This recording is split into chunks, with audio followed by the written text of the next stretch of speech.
My fellow Americans, tonight I'd like to talk to you about where we are as we mark 1 year since everything stopped because of this pandemic.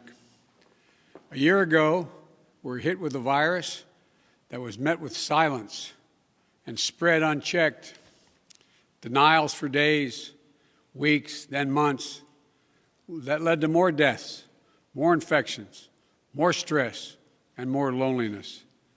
Photos and videos from 2019 feel like they were taken in another era. The last vacation, the last birthday with friends, the last holiday with extended family. While it was different for everyone, we all lost something. A collective suffering, a collective sacrifice. A year filled with the loss of life and the loss of living for all of us. But in the loss, we saw how much there was to gain in appreciation, respect, and gratitude. Finding light in the darkness is a very American thing to do. In fact, it may be the most American thing we do. And that's what we've done. We've seen frontline and essential workers risking their lives, sometimes losing them, to save and help others. Researchers and scientists racing for a vaccine. And so many of you, as Hemingway wrote, being strong in all the broken places. I know it's been hard. I truly know. As I've told you before, I carry a card in my pocket with the number of Americans who have died from COVID to date. It's on the back of my schedule. As of now, total deaths in America, 527,726. That's more deaths than in World War I, World War II, the Vietnam War, and 9/11 combined. There were husbands, wives, sons and daughters, grandparents, friends, neighbors, young and old. They leave behind loved ones, unable to truly grieve or to heal, even to have a funeral. But I'm also thinking about everyone else who lost this past year to natural causes, by cruel fate of accident or other disease. They too died alone. They too leave behind loved ones who are hurting badly. You know, you've often heard me say before, I talk about the longest walk any parent can make is up a short flight of stairs to his child's bedroom to say, I'm sorry, but I lost my job. Can't be here anymore. Like my dad told me when he lost his job in Scranton. So many of you have had to make that same walk this past year. You lost your job.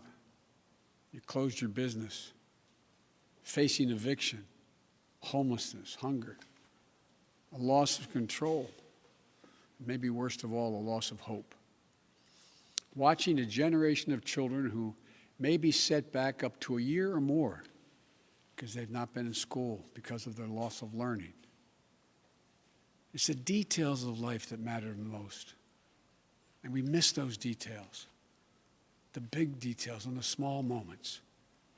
Weddings, birthdays, graduations, all the things that needed to happen, but didn't. The first date, the family reunions, the Sunday night rituals. It's all has exacted a terrible cost on the psyche of so many of us. For we are fundamentally a people who want to be with others, to talk, to laugh, to hug, to hold one another. But this virus has kept us apart. Grandparents haven't seen their children or grandchildren. Parents haven't seen their kids. Kids haven't seen their friends. The things we used to do that always filled us with joy have become things we couldn't do and broke our hearts. Too often, we've turned against one another. A mask, the easiest thing to do to save lives. Sometimes it divides us. States pitted against one another instead of working with each other. Vicious hate crimes against Asian Americans who've been attacked, harassed, blamed, and scapegoated. At this very moment, so many of them, our fellow Americans, they're on the front lines of this pandemic trying to save lives. And still, they're forced to live in fear for their lives just walking down streets in America. It's wrong, it's un-American, and it must stop. Look, we know what we need to do to beat this virus. Tell the truth. Follow the scientists and the science. Work together. Put trust and faith in our government to fulfill its most important function, which is protecting the American people. No function more important. We need to remember the government isn't some foreign force in a distant capital. No, it's us, all of us. We, the people. For you and I, that America thrives when we give our hearts, when we turn our hands to common purpose. And right now, my friends, we're doing just that. And I have to say, as your president, I'm grateful to you. Last summer, I was in Philadelphia and I met a small business owner, a woman. I asked her, I said, "What do you need most?" Never forget what she said to me. She said, and looking me in the eye, she said, "I just want the truth. The truth. Just tell me the truth." Think of that. My fellow Americans, you're owed nothing less than the truth. And for all of you asking when things will get back to normal, here is the truth. The only way to get our lives back, to get our economy back on track, is to beat the virus. You've been hearing me say that for while I was running and the last 50 days I've been president. But this is one of the most complex operations we've ever undertaken as a nation in a long time. That's why I'm using every power I have as President of the United States to put us on a war footing to get the job done. Sounds like hyperbole, but I mean it, a war footing. And thank God we're making some real progress now. In my first full day in office, I outlined for you a comprehensive strategy to beat this pandemic. We've spent every day since attempting to carry it out. 2 months ago, this country didn't have nearly enough vaccine supply to vaccinate all or ever near all of the American public. But soon we will.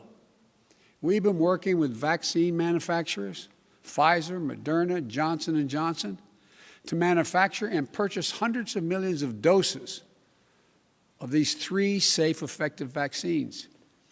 And now, at the direction and with the assistance of my administration, Johnson & Johnson is working together with a competitor, Merck, to speed up and increase the capacity to manufacture new Johnson & Johnson vaccine, which is one shot.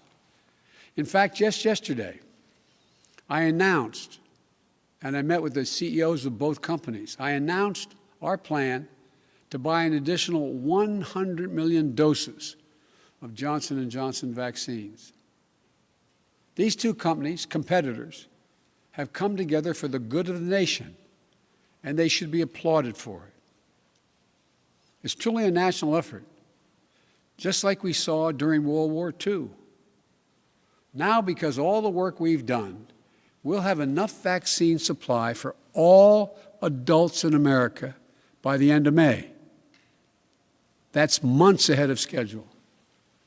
And we're mobilizing thousands of vaccinators to put the vaccine in one's arm, calling active duty military, FEMA, retired doctors and nurses, administrators, and those to administer the shots. And we've been creating more places to get the shots. We've made it possible for you to get a vaccine at nearly any one of 10,000 pharmacies across the country, just like you get your flu shot We're also working with governors and mayors in red states and blue states to set up and support nearly 600 federally supported vaccination centers that administers hundreds of thousands of shots per day. You can drive up to a stadium or a large parking lot, get your shot, never leave your car, and drive home in less than an hour. We've been sending vaccines to hundreds of community health centers all across America, located in underserved areas. And we've been deploying, and we will deploy more, mobile vehicles and pop-up clinics to meet you where you live so those who are least able to get the vaccine are able to get it. We continue to work on making at-home testing available. And we've been focused on serving people in the hardest hit communities of this pandemic: Black, Latino, Native American, and rural communities. So what does all this add up to? When I took office 50 days ago, only 8% of Americans, after months, only 8% of those over the age of 65 had gotten their first vaccination. Today, that number is 65%. Just 14% of Americans over the age of 75 50 days ago had gotten their first shot. Today, that number is well over 70%. With new guidance from the Centers for Disease Control and Prevention, the CDC, that came out on Monday, it means simply this: millions and millions of grandparents who went months without being able to hug their grandkids can now do so. And the more people are fully vaccinated, the CD will continue to provide additional guidance on what you can do in the workplace, places of worship with your friends, as well as travel. When I came into office, you may recall, I set a goal that many of you said was kind of way over the top. I said I intended to get 100 million shots in people's arms in my first 100 days in office. Tonight, I can say we're not only going to meet that goal, we're going to beat that goal, because we're actually on track to reach this goal of 100 million shots in arms on my 60th day in office. No other country in the world has done this. None. Now, I want to talk about the next steps we're thinking about. First, tonight, I'm announcing that I will direct all states, tribes, and territories to make all adults, people 18 and over, eligible to be vaccinated no later than May 1. Let me say that again. All adult Americans will be eligible to get a vaccine no later than May 1. That's much earlier than expected. Let me be clear. That doesn't mean everyone's going to have that shot immediately, but it means you'll be able to get in line beginning May 1. Every adult will be eligible to get their shot. And to do this, we're going to go from 1 million shots a day that I promised in December, before I was sworn in, to beating our current pace of 2 million shots a day, outpacing the rest of the world. Secondly, at the time when every adult is eligible in May, we will launch, with our partners, new tools to make it easier for you to find the vaccine and where to get the shot, including a new website that will help you first find the place to get vaccinated and the one nearest you. No more searching day and night for an appointment for you and your loved ones. Thirdly, with the passage of the American Rescue Plan, and I thank again the House and Senate for passing it, and my announcement last month of a plan to vaccinate teachers and school staff, including bus drivers, we can accelerate massive nationwide effort to reopen our schools safely and meet my goal that I stated at the same time, about 100 million shots, of opening a majority of K through 8 schools in my first 100 days in office.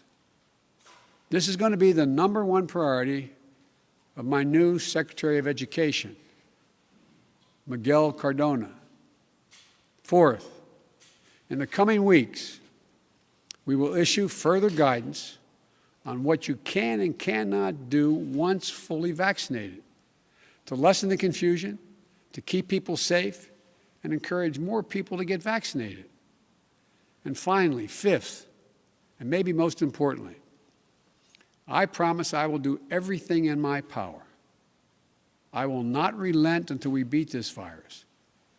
But I need you, the American people. I need you. I need every American to do their part. And that's not hyperbole. I need you. I need you to get vaccinated when it's your turn and when you can find an opportunity. And to help your family, your friends, your neighbors get vaccinated as well. Because here's the point. If we do all this, if we do our part, if we do this together, by July the 4th, there's a good chance you, your families and friends will be able to get together in your backyard or in your neighborhood and have a cookout or a barbecue and celebrate Independence Day. That doesn't mean large events with lots of people together, but it does mean small groups will be able to get together. After this long, hard year, that will make this Independence Day something truly special, where we not only mark our independence as a nation, but we begin to mark our independence from this virus. But to get there, we can't let our guard down. This fight is far from over. As I told the woman in Pennsylvania, I'll tell you the truth. A July 4th with your loved ones is the goal. But a lot can happen. Conditions can change. The scientists have made clear that things may get worse again as new variants of the virus spread. We've got work to do to ensure that everyone has confidence in the safety and effectiveness of all three vaccines. So my message to you is this. Listen to Dr. Fauci, one of the most distinguished and trusted voices in the world. He's assured us the vaccines are safe. They underwent rigorous scientific review. I know they're safe. Vice President Harris and I know they're safe. That's why we got the vaccine publicly in front of cameras, so for the world to see, so you could see us do it. The First Lady and the Second Gentleman also got vaccinated. Talk to your family, friends, your neighbors, the people you know best who've gotten the vaccine. We need everyone to get vaccinated. We need everyone to keep washing their hands, stay socially distanced, and keep wearing the mask as recommended by the CDC. Because even if we devote every resource we have, beating this virus and getting back to normal depends on national unity. And national unity isn't just how politics and politicians vote in Washington, or what the loudest voices say on cable or online. Unity is what we do together as fellow Americans. Because if we don't stay vigilant and the conditions change, then we may have to reinstate restrictions to get back on track. And please, we don't want to do that again. We've made so much progress. This is not the time to let up. Just as we were emerging from a dark winter into a hopeful spring and summer is not the time to not stick with the rules. I'll close with this.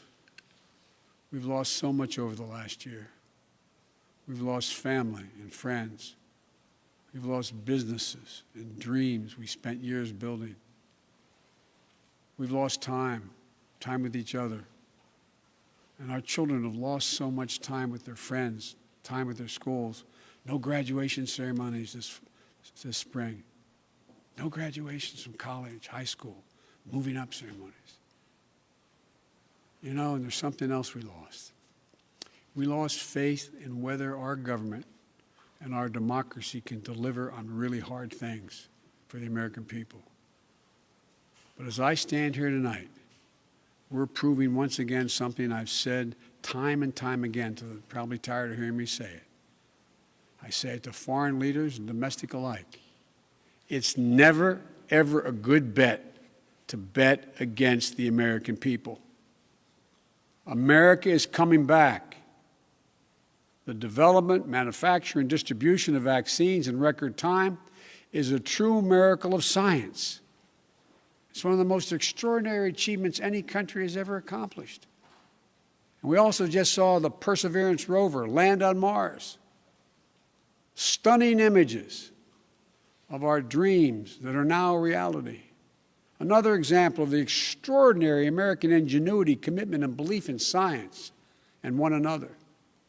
And today, I signed into law the American Rescue Plan, an historic piece of legislation that delivers immediate relief to millions of people, includes $1,400 in direct rescue checks, payments. That means a typical family of four earning about $110,000 will get checks for $5,600 deposited if they have direct deposit or in a check, a treasury check. It extends unemployment benefits. It helps small businesses. It lowers health care premiums for many. It provides food and nutrition, keeps families in their homes. And it will cut child poverty in this country in half, according to the experts. And it funds all the steps I've just described to beat the virus and create millions of jobs. In the coming weeks and months, I'll be traveling along with the First Lady, the Vice President, the Second Gentleman, members of my cabinet, to speak directly to you, to tell you the truth about how the American Rescue Plan meets the moment. And if it fails at any pace, I will acknowledge that it failed, but it will not.